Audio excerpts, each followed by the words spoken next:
You've used the term global jihadist movement and thus identified the global jihadist movement as the focus of America's fight against terrorism.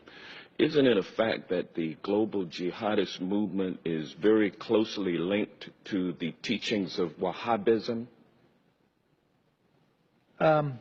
Yes or no? Yeah, I would say they draw inspiration in a perverted sense, but yes, I would say, and Robert may want to elaborate on that. But the two big global jihadists are Al Qaeda and ISIL. And they draw their inspiration from the Wahhabi strain of Islam. Isn't that correct? Yes. And the Wahhabism is a 18th century offshoot of Sunni Islam, which began in the land that has come to be known as Saudi Arabia. Isn't that correct? Yes.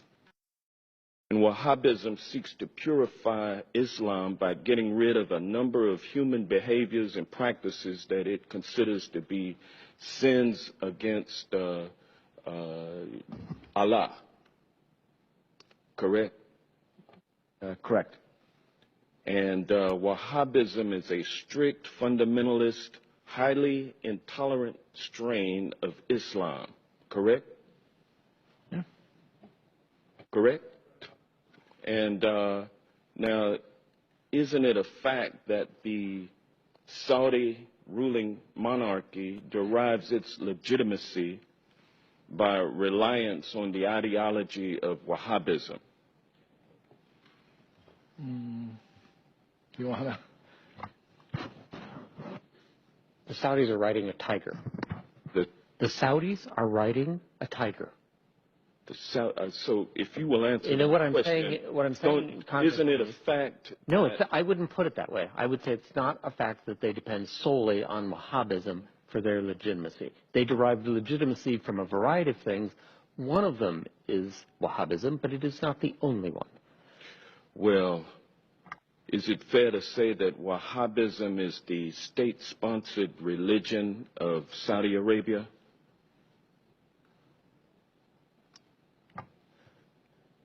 Yes, the Saudi government sanctions Wahhabi imams in their major mosques. Well, as a matter of fact, the Saudi monarchy promotes Wahhabism through official state-sponsored mosques and through religious schools known as madrasas all over the world. Isn't that correct? Yes. And isn't it true that the Saudi government, Wahhabism throughout the world, based on its oil and gas revenue? Absolutely, the government's revenues, directly or indirectly, help the proselytizing that you mentioned. And the Wahhabism ideology lines up with the ideology of ISIL. Isn't that correct? I would say no. For example, the Wahhabis in Saudi Arabia, the official ones, do not kill Shia. They persecute them. They do not have equal rights. They do not have equal rights, but they don't kill them. However, a Shia in Mosul or a Shia in Raqqa is liable to be killed. Well, yeah, but it's true, though, that the ideology of ISIL lines up with Wahhabism.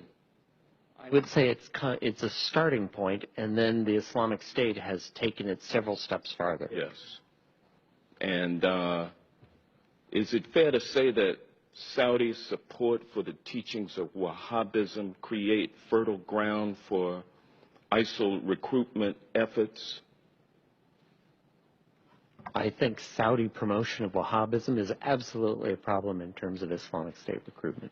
And so we will be unable to defeat the global jihadist movement, which is based on largely Wahhabism, which is a state-sponsored religion of Saudi Arabia, without somehow enlisting the support of the Saudi royal family in withdrawing its financial support for Wahhabism.